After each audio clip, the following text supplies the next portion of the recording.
السلام علیکم ورحمۃ اللہ تعالی وبرکاتہ۔ نحمده ونصلي ونسلم على رسوله الكريم، اما بعد فاعوذ باللہ من الشیطان الرجیم، بسم اللہ الرحمن الرحیم۔ ان اللہ وملائکتہ یصلون علی النبی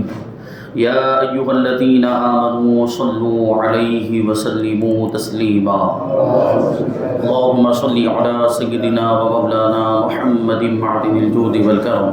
وآلہ الکرام وابنہ الکریم وبارک وسلم صلاۃ وسلاما علیک یا رسول اللہ صلی اللہ تعالی علیہ وسلم۔ سورہ بقرہ آیت نمبر 232 کی تفسیر ہے۔ اللہ تبارک و تعالی ارشاد فرماتا ہے: وَإِذَا طَلَّقْتُمُ النِّسَاءَ فَبَلَغْنَ أَجَلَهُنَّ فَلَا تَعْضُلُوهُنَّ أَن يَنكِحْنَ أَزْوَاجَهُنَّ إِذَا تَرَاضَوْا بَيْنَهُم بِالْمَعْرُوفِ ذَلِكَ يُوعَظُ بِهِ مَن كَانَ مِنكُمْ يُؤْمِنُ بِاللَّهِ وَالْيَوْمِ الْآخِرِ ذَلِكُمْ أَزْكَىٰ لَكُمْ وَأَطْهَرُ وَاللَّهُ يَعْلَمُ وَأَنتُمْ لَا تَعْلَمُونَ۔ اور جب تم عورتوں کو طلاق دو اور ان کی عدت کی مدت پوری ہو جائے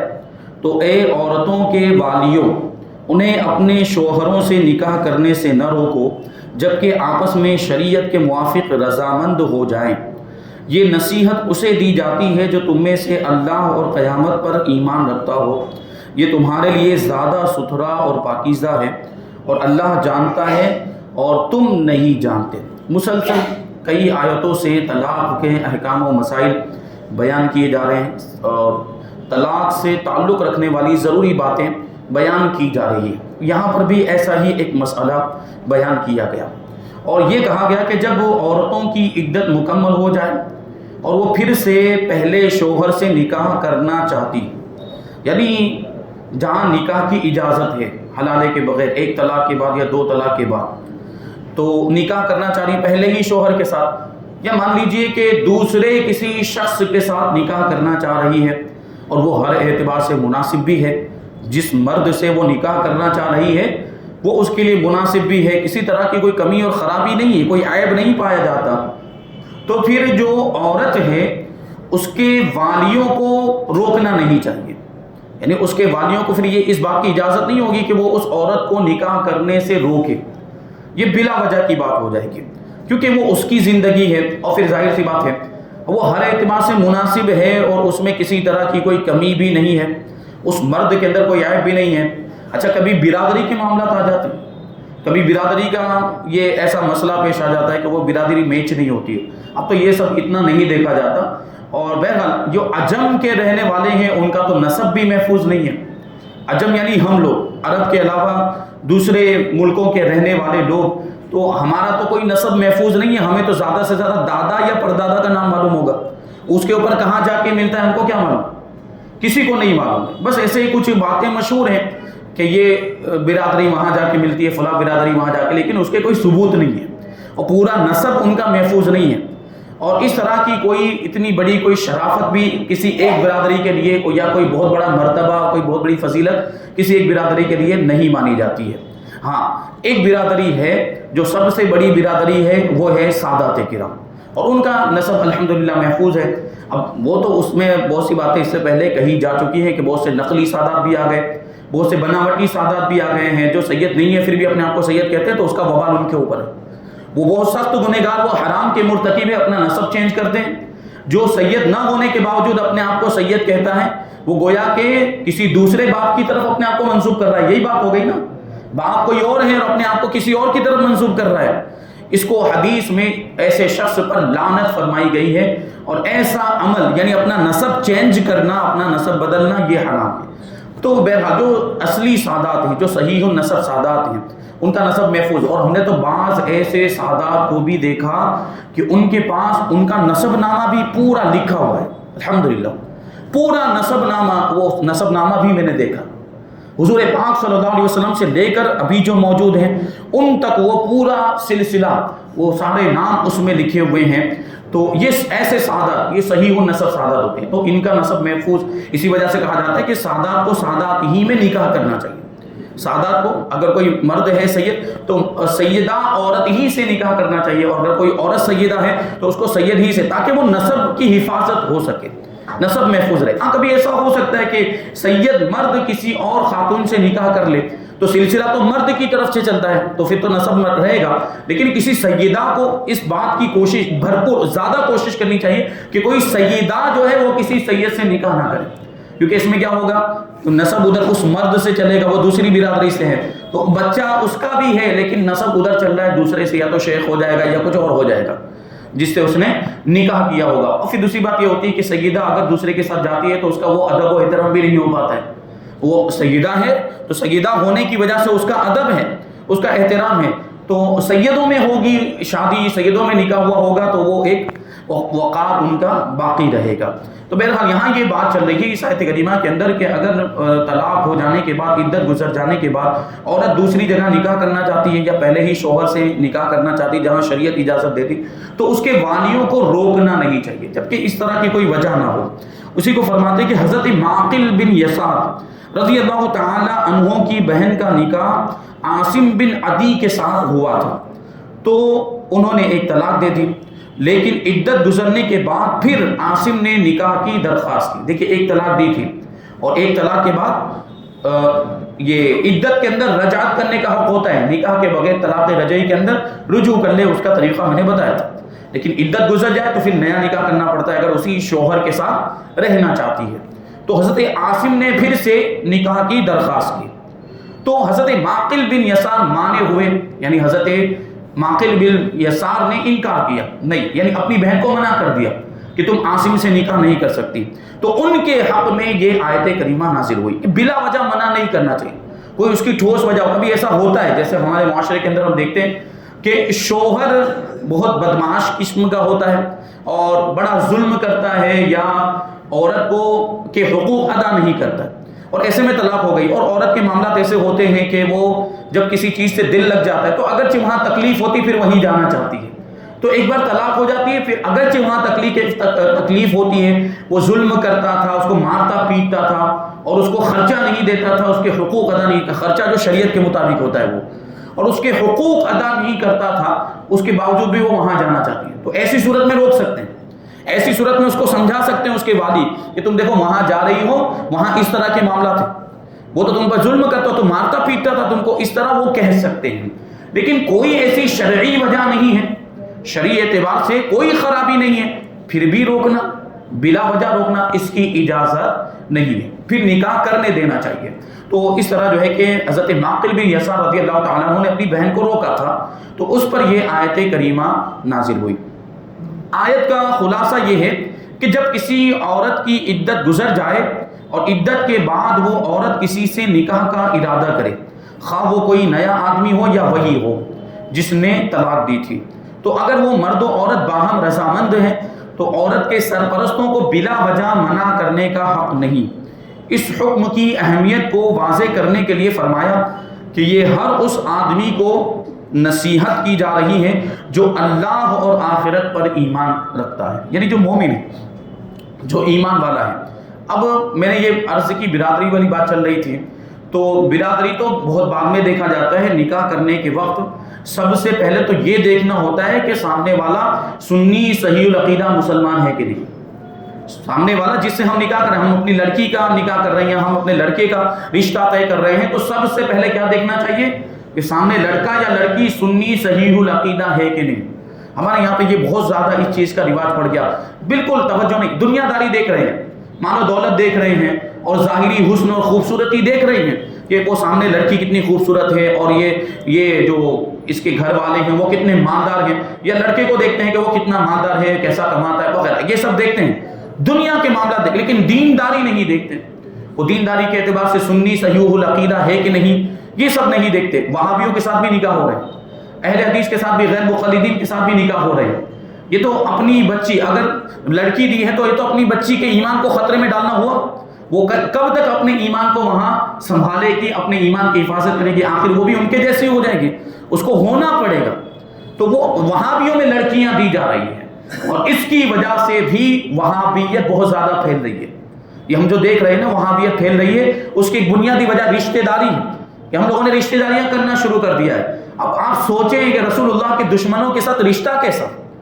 رسول اللہ کے گستاخوں سے رشتہ کیسے ہو سکتا ہے؟ یہ ہمارا ایمان کہاں گیا؟ ہم کیسے عاشق رسول ہونے کا تو دعویٰ ہے نا سب کو، ہر کسی کو، اور یہ تو رسول اللہ کے گستاخ ہیں یا گستاخوں کو مسلمان سمجھنے والے ہیں، اپنے مولویوں کو، اپنے پیشواؤں کو جو کتابوں میں لکھ کے گئے ہیں گستاخیاں، ان کو مسلمان سمجھتے کہ نہیں سمجھتے؟ یہ وہابی، اور ایسے وہابیوں کے ساتھ گستاخان رسول کے ساتھ رشتہ داریاں ہو رہی ہے، کیسے ہو سکتا ہے؟ آپ کا ایمان کیسے گوارا کر سکتا ہے؟ کیا مطلب ہوا؟ مطلب ایمان میں کوئی کمزوری آئی ہے، اس لیے آپ یہ سب کر رہے ہیں، رشتہ داریاں گستاخوں کے ساتھ۔ بہرحال وہابیوں سے ہمارا کوئی لینا دینا نہیں، وہابیوں سے ہمارا کوئی تعلق نہیں ہے، یہ بات ذہن میں رکھیں۔ رشتہ داری کریں، نکاح وغیرہ کریں، بچوں کا رشتہ طے کریں، سنی صحیح العقیدہ کے ساتھ ہی کریں، یہ بات خاص طور پر توجہ دیں۔ اور یہ اب تو کیسے کیسے معاملات سامنے آتے ہیں، غیروں کے ساتھ ہماری لڑکیاں جا رہی ہیں، غیر مسلموں کے ساتھ لاکھوں کی تعداد میں ہماری بچیاں غیر ہو گئی، مشرکہ ہو گئی۔ اس سے پہلے میں تفصیل بیان کر چکا کہ وہ اس کو پھنساتے اس طریقے سے، وہ کالج وغیرہ کا ماحول ہے نوجوانوں کا، اس میں لڑکیاں ہماری پھنسائی جا رہی، باقاعدہ ان پر جال ڈالا جاتا ہے، ان کو اس طریقے سے بہکایا جاتا ہے، اور وہ جب ان کے چنگل میں پھنس جاتی ہے، یہاں تک کہ وہ اپنا مذہب بھی بدل لیتی ہے، وہ ہندو ہو جاتی ہے۔ لیکن اکثر ایسی لڑکیوں کے بارے میں سنا گیا کہ بعد میں یا تو وہ خودکشی کر لیتی ہیں، یا تو پھر ان کو قتل کر دیا جاتا ہے، یا پھر ظلم و ستم والی زندگی گھٹ گھٹ کے وہ زندگی گزارتی ہے، وہاں سے نکل بھی نہیں پاتی، وہ قید ہو جاتی ہے، آزاد نہیں ہو پاتی۔ اس طرح کے بہت سارے واقعات، ابھی ایک کل کی خبر ہے، کل کے ایسے بہت سارے واقعات ہیں، کل کی خبر سوشل میڈیا پر آپ دیکھتے ہی ہوں گے، تو وہ ایک لڑکے کی محبت میں تھی، مسلمان لڑکی، اور اس کی محبت میں اس نے اسلام کو چھوڑ دیا، معاذ اللہ مرتدہ ہو گئی، اور اس سے شادی بھی ہو گئی، اس کو نکاح تو کیا کہیں گے، شادی بھی ہو گئی۔ اب پھر کیا ہوا، اس نے اس کو دھوکہ دے کر چھوڑ دیا، مطلب کیا ہوا کہ جسمانی تعلقات، یہی مقصد ہوگا اس کی زندگی برباد کرنا، جسمانی تعلقات، یہاں تک کہ وہ پریگننٹ ہو گئی، حاملہ ہو گئی، بچہ بھی ہو گیا، اب اس کو چھوڑ دیا، اب اس کا کوئی یار و مددگار نہیں، ماں باپ بھی قبول کرنے کے لیے تیار نہیں، کیونکہ ماں باپ کا بھی تو نام خراب کیا اس نے، ماں باپ کو بھی تو بدنام کیا غیروں میں جا کر، لیکن ماں باپ بھی اس کے ذمہ دار ہیں، ماں باپ بھی تو کہیں نہ کہیں اس کے ذمہ دار ہیں، ان کی تربیت تھی تبھی تو وہ گئی، اگر انہوں نے اس انداز کی تربیت کی ہوتی تو وہ جاتی ہی نہیں غیروں میں، پہلے ہی سے اس پر کچھ پابندیاں لگائی ہوتی ہیں، ایسا نہیں کہتے ہیں کہ بالکل اس کو بند کر دیا جائے، لیکن کچھ پابندیاں لگائی ہوتی اور پہلے ہی سے کچھ ایسی تربیت کی ہوتی، ایسی پرورش کی ہوتی تو وہ غیروں کے ساتھ جاتی ہی نہیں۔ بہرحال اب اتنا زیادہ یہ کرنا کہ ہم اس بچی کو قبول نہیں کریں گے،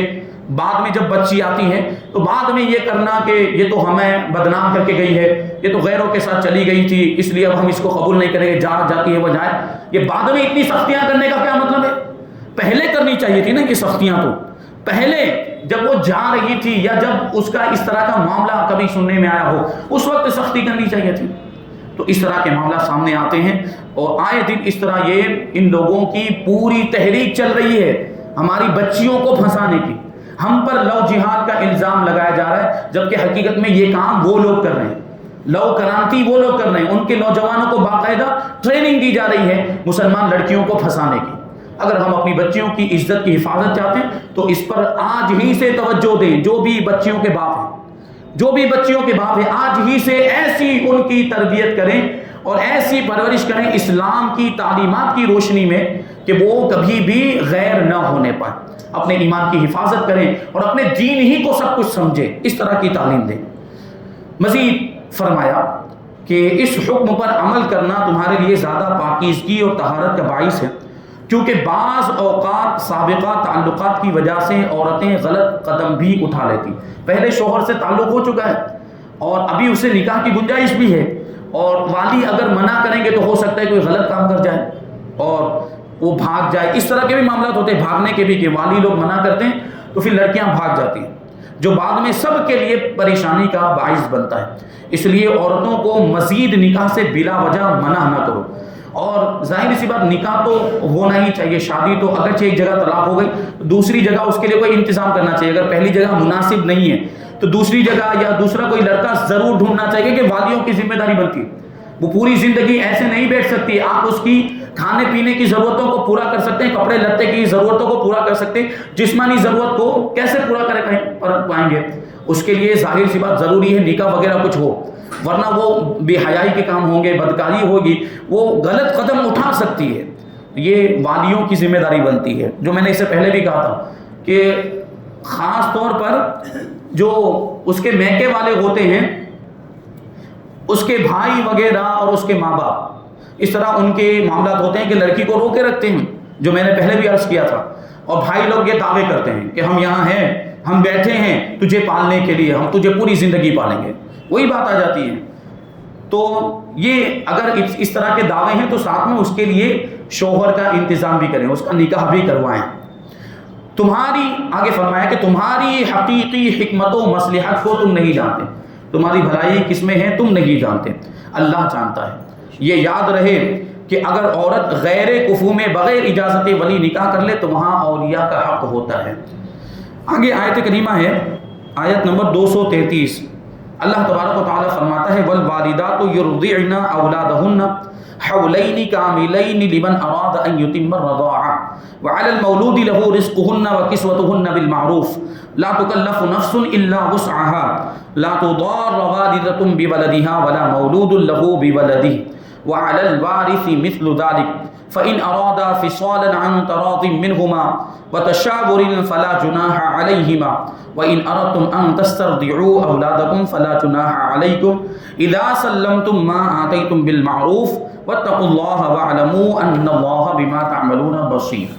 لمبی آیت کریمہ ہے، ترجمہ ہے کہ اور مائیں اپنے بچوں کو پورے 2 سال دودھ پلائیں، یہ حکم اس کے لیے ہے جو دودھ پلانے کی مدت پوری کرنا چاہے،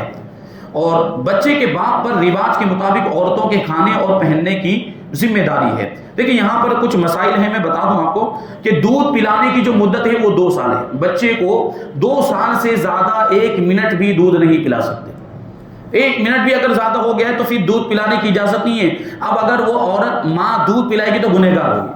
اور شوہر کے حکم سے مجبور ہو کر پلائے گی تو شوہر بھی گنہگار ہوگا۔ تو 2 سال مدت رکھی گئی ہے، حولین کاملین، 2 سال تک جو ہے دودھ پلایا جا سکتا ہے، 2 سال سے زیادہ بچے کو دودھ نہیں پلایا جا سکتا۔ اور 2 سال بھی آگے یہ فرمایا گیا کہ جو اس مدت کو مکمل کرنا چاہے وہ 2 سال تک پلائے، اگر اس سے پہلے ہی آپ چھڑا لیتے ہیں تو اس سے پہلے بھی چھڑانے کی اجازت ہے۔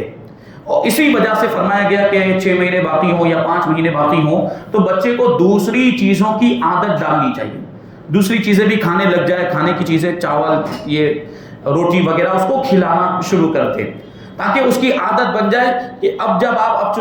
2 سال پورا ہونے پر جب آپ چھڑائیں گے دودھ تو پھر اس کی وجہ سے پہلے سے اس کو دوسری چیزیں کھانے کی عادت ہو چکی ہوگی تو وہ کھا لے گا، پھر اس کو پریشانی کا سامنا نہیں کرنا پڑے گا۔ اس معاملے میں بہت سے ماں باپ کوتاہی کرتے ہیں، اب وہ آخر تک بالکل 2 سال مکمل ہو گئی، وہاں تک اس کو دوسری چیزوں کی عادت نہیں ڈالی، دوسرا کچھ نہیں کھلایا، چاول اور روٹی وغیرہ نہیں کھلایا، اب دودھ چھڑانے کی باری آتی ہے تو وہ دودھ چھوڑنے کے لیے تیار نہیں ہوتا، کیونکہ دوسری چیزوں کو اس کی عادت نہیں ہوتی، اس کو عادت نہیں ہوتی، وہ نہیں کھاتا، تو پھر اب دودھ پلا رہے ہیں، اب گنہگار ہو رہے ہیں 2 سال کے بعد، 2 سال کے بعد اور دودھ پلا رہے ہیں تو سب گنہگار ہوتے ہیں ماں باپ۔ تو اس طرح نہیں کرنا چاہیے، یہ اسلام نے ہمیں اصول دیا ہے، اسلام نے ہمیں یہ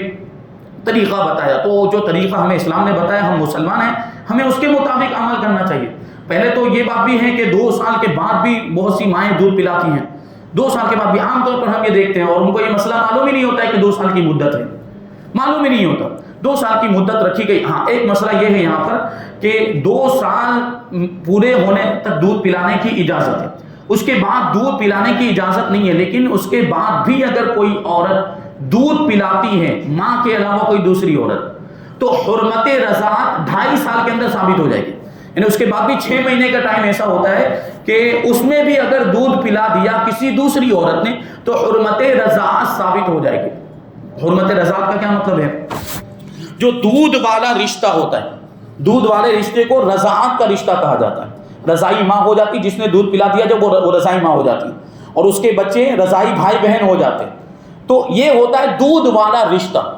ابھی ماں نے پلایا تو وہاں تو کوئی مسئلہ ہی نہیں، وہ تو پہلے ہی سے ماں ہے، دوسری کوئی عورت ماں کے علاوہ دوسری کوئی عورت بچے کو دودھ پلا دے تو وہ اس کی رضائی ماں ہو جائے گی۔ اب یہ اس کی رضائی ماں ہو گئی تو اب اس سے نکاح اس کا نہیں ہو سکتا، اور اس کے بچوں سے بھی، اس کے بیٹا بیٹی، اب یہ لڑکا ہے تو اس کی بیٹی سے اس کا نکاح نہیں ہو سکتا، اگر یہ لڑکی ہے تو اس کے بیٹے سے اس کا نکاح نہیں ہو سکتا، یہ حرمت رضاعت اس کو کہا جاتا ہے۔ اور ہمارے یہاں پر، یا یہ ابھی ہمارے یہاں تو اتنا نہیں ہے، لیکن گاؤں دیہات کے اندر یہ چیز بہت زیادہ ہے۔ کیا ہوتا ہے کہ ماں کسی کام میں مصروف ہے، ماں کھانا بنا رہی ہے، ماں کپڑے دھل رہی ہے، یا اس طرح کا گھر کا کوئی کام کر رہی ہے، اور دوسری خواتین بیٹھی ہوئی ہیں، بچے نے رونا شروع کر دیا، اور ایسی صورت میں ماں جو ہے دودھ پلانے کے لیے نہیں آ سکتی، وہ اپنی مصروفیات میں ہے، تو کیا ہوتا ہے کوئی بھی خاتون، کوئی بھی عورت بچے کو اٹھاتی ہے اور دودھ پلانا شروع کر دیتی ہے۔ یہ ہوتا ہے، یہ آپ لوگ اس سے ایگری کریں گے کہ بہت سے، وہ اب ماں مصروف ہے تو دوسری کسی خاتون نے دودھ پلا دیا، چلو اچھی بات، دودھ پلا سکتے ہیں، لیکن اس بات کو نوٹ کر کے رکھیں، وہ خاتون لکھ کر رکھے یا یاد رکھے اپنے اعتبار سے، وہ اس کی ذمہ داری بنتی ہے کہ اس نے دودھ پلایا ہے، اور اس زمانے کے اندر 2.5 سال کے اندر اندر دودھ پلایا ہے، تو حرمت رضاعت ثابت ہو چکی ہے، دودھ پلانے والی اس بچے کی رضائی ماں ہو چکی ہے، اور اس کے بچے اس کے لیے رضائی بھائی بہن ہو چکے۔ اب جب بڑے ہوتے ہیں تو رشتے کی بات آتی ہے، اور اکثر ایسا دیکھا گیا کہ پہلے نہیں بتاتی، پھر بعد میں وہ جب رشتے کی بات، کبھی کبھی تو ایسا ہوا ہے شادی ہو گئی اس کے بعد اس نے ظاہر کیا کہ میں نے تو اس کو دودھ پلایا بچپن میں، تو وہ آپس میں رشتہ حرام ہوا ان کا، وہ میاں بیوی ہوئے ہی نہیں، نکاح باطل ہوا، اور آپس میں جو بھی تعلق ہوا ہوگا وہ حرام تعلق ہوا۔ تو یہ ان ساری چیزوں پر توجہ دینے کی ضرورت ہے، اور بالکل اس میں لاپرواہی برتی جاتی ہے۔ تو بہرحال اس آیت کریمہ کی تفسیر اور اس کا ترجمہ انشاءاللہ ہم آئندہ درس میں شامل کریں گے۔ اللہ تبارک و تعالیٰ کی بارگاہ میں دعا ہے کہ جو کچھ بھی بیان ہوا اس پر ہم سب کو عمل کرنے کی توفیق عطا فرمائے، اور نور قرآن سے ہم سب کے دلوں کو روشن اور منور فرمائے۔ وما علینا الا البلاغ۔